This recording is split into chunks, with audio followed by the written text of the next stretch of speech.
per day, 3 times per week. Wow, that's a lot. So my once a week all-out effort of sprinting on the assault bike, the so-called Airdyne bike, for 60 seconds, 1 to 3 rounds of that might be doing something useful for me, but I should probably be doing that 2 or 3 times a week. If you're going to get to a max heart rate, I generally like to say, give me a minimum of 1 day a week. 2's better. Days per week, how many rounds? Whatever it takes you to get to that maximum.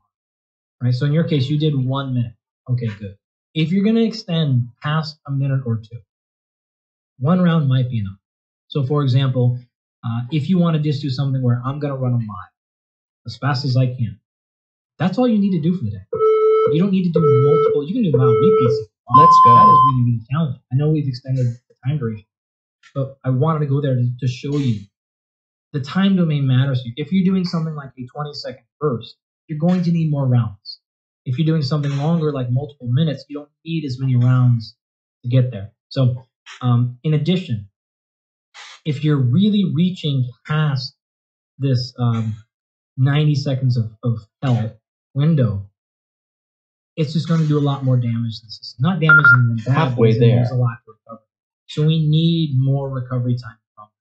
A 20-second burst doesn't really challenge you. It challenges you in that 20 seconds, but you'll be recovered in fine. A 3-minute thing is going to hurt, and it's going to hurt for many, many, many minutes after that. And you're going to still see maybe some performance decrements. 10 seconds. Depending on what your recovery stuff looks like. So a couple of things to play with would be something like this. If you want to try like a classic 30 seconds on, 30 seconds off, the literature will show like a minimum of 4 rounds of that, probably 3 days a week. So 30 seconds all out, 30 seconds rest is 1 round. Repeat that 4 times, at least once a week. At least 2 would be better. Right. If you want to go something a lot longer than that, you might be able to get away with it. But generally 2 days a week of this is better. If you start actually pushing past like 3 to 4 days a week, up to 5 or 6, you may actually be causing some problems. There's just a little bit halfway of there. Excess fatigue that's going to happen there that you maybe want to stay away from. In fact, you can see a lot of endocrinological problems and some other sleep issues and some other things kick in. And we'll talk about more of those things later. But that's the number to get with. If you want to try something more like a 20-second burst, 10 I actually seconds. recommend giving yourself more rest. So you can actually do a higher rest than work ratio. Most people tend to think that this is doing like 1 to 1, 20 seconds on, 20 seconds off, or lower. I love doing like 20 seconds on, 40 seconds off. The quality of that 20 seconds becomes extraordinarily high. And it's also possible to now get like 6 to 8 rounds. So as I'm hearing this, I'm going to wager an offer to you. And if you say okay, then to those listening. Based on what you're telling me about the relationship between intensity and quality and the need for sufficient duration of anaerobic work, how is 5 to 6 minutes per week of all-out work? That's pretty good. So what that means for me is I would do 3 all-out 1-minute sprints on one workout, separated by a minute or 2. 10 seconds. Maybe more. And I would do that 2 or 3 times per week, just trying to hit that 5 or 6 minute per week. Yep. Actually, I think one of the Marty Gabala is the scientist, Canadian guy, amazing work. He's done a lot of the research on high intensity stuff. Right? And I think the number he actually threw out there, some of his original research, was comparing 6 total minutes of work to upwards of like 180 minutes of work throughout the entire week. And then one of the classic studies was looking at VO2 max, and he saw equal, if not greater, improvements in VO2 max. Halfway there. I think actually the name of his book might be like the 6-minute workout or something. And so you may have nailed that directly on. Purely by luck, but actually by I also may be wrong on the numbers, so we should probably fact check that. Yeah, well, and also by inference from what you were saying, if you're going to do this 20 seconds on, 40 seconds off, you're doing more rounds or 1 minute all out. 10 seconds. The way I'm going to think about this, if it's okay with you, is for 5 to 6 minutes a week, I am sprinting for my life. Right. But I'm sprinting for my life with good form in whatever movement I happen to be doing. And I can do all of that in one workout, but I'm separating out bouts of 20 seconds all the way up to 1 minute. Yep. By the necessary rest in order to recover my breathing, get back to pure nasal breathing, maybe zone 1, zone 2. Totally. And then hit it again. If you're going to do the 1 minute thing like you do, I actually generally encourage 1 to 3 minutes of rest before you do the next round. You're probably halfway there. 4 to 6 rounds. That would be your 6 minute number there. Now, the caveat there is we don't worry about heart rate recovery. We worry about exactly what you mentioned, which is nasal only recovery. Once you can get back to that, give yourself another 30 seconds or so, and then you're ready to go for round 2. This is where it gets fun because I can imagine challenging myself to get on 10 the seconds bike for 1 minute of kind of warm up, very low intensity each morning, Mm-hmm. and then sprint for a minute, and then head off into my daily routine. No. Okay. That, if you're going to do that, though, you need to give me 3 minutes of nasal only breathing before you go back to work. We need to I can certainly down-regulate do that. And there are people in my life that would love for me to engage in more nasal breathing because I'm having speaking less. So no problem. Chances are I'm going to use the 2 or 3 workouts per week of 1 minute all out. Maybe I'll try the shorter protocol. Can I give you one fun protocol to try here? Please. So if you have you can use this on any one. But I learned this from another mutual friend, Kenny. This is a great it's a little test, a little game you can play with yourself. And the only way to play this game is you're going to lose, which is really, really lovely. So you can do this at any duration. You can do this for any duration of time, but 2 minutes is a good number. Okay, so 10 seconds. You have to do this in somewhere where you can know distance. So this could be running, cycling, the air bike is what it is. The first 2 minutes, you're going to cover as much distance as you can possibly cover in 2 minutes. And you're going to note that. So let's say you covered 400 meters. Right. Okay, great. You're going to rest for 2 minutes. Amazing. That next round, you're now going to go for distance. So you're going to cover the exact same amount of distance you covered in round 1, which in this example was 400 meters. And it doesn't matter how long it takes you. It may take you 2 minutes and 5 seconds. 2 minutes and 10 seconds because you're a little bit fatigued from round 1.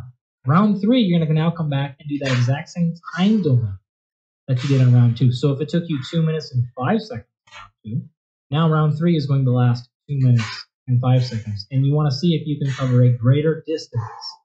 10 seconds. 405 meters, 410 meters than you did in round 1. And the beauty of this little protocol, 6 minutes total of work, right?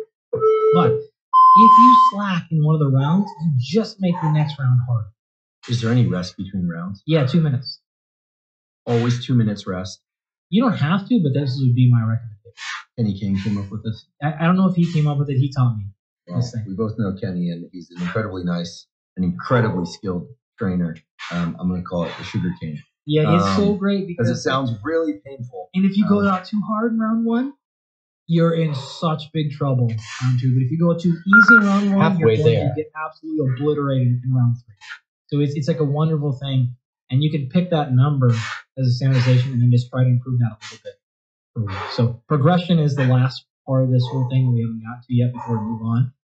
And the way you want to progress all of these things is you can timestamp 10 seconds how much work you can do and then just try to do a slightly higher amount of work, 5% or so every week. Or you can add a round, which is a really nice way. So in the research studies that have been done, they're going to do things like week 1, you'll do 3 rounds.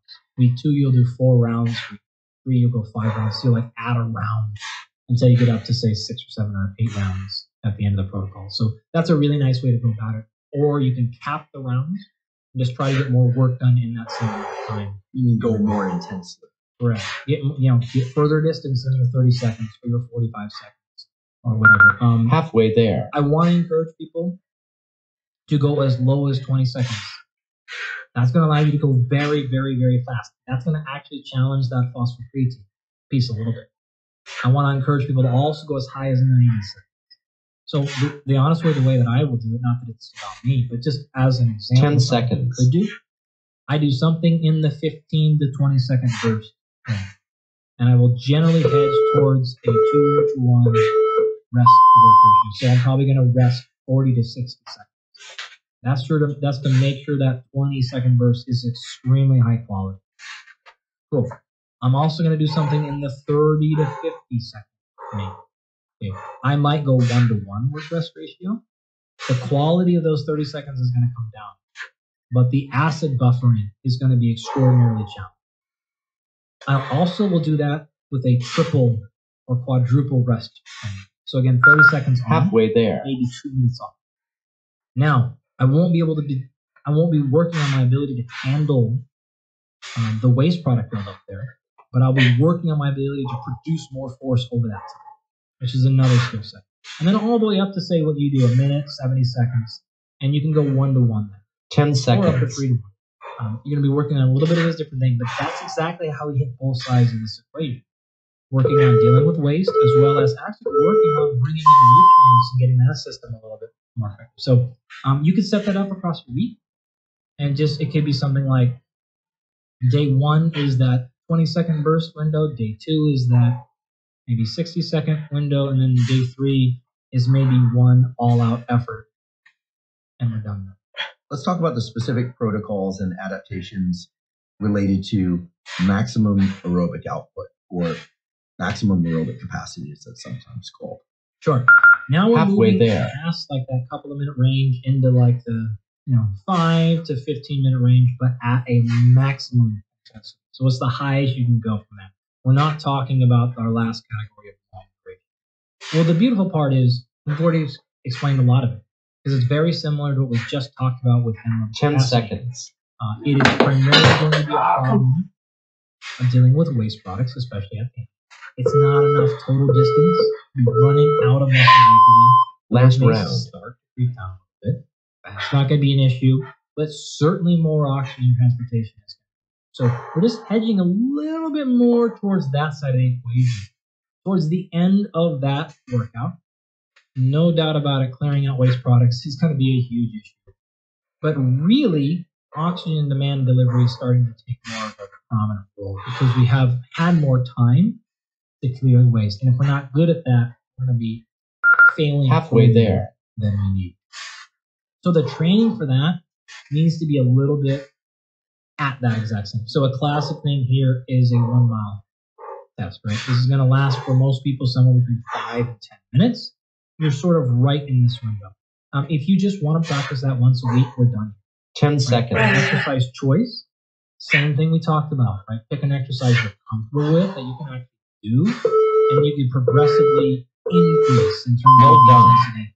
You're not going to have to stop and change your exercise. You're not going to move around. It's like a circuit isn't great here because you got to put one implement down, pick up another one. You want to be doing something where there is literally not a second of off switch.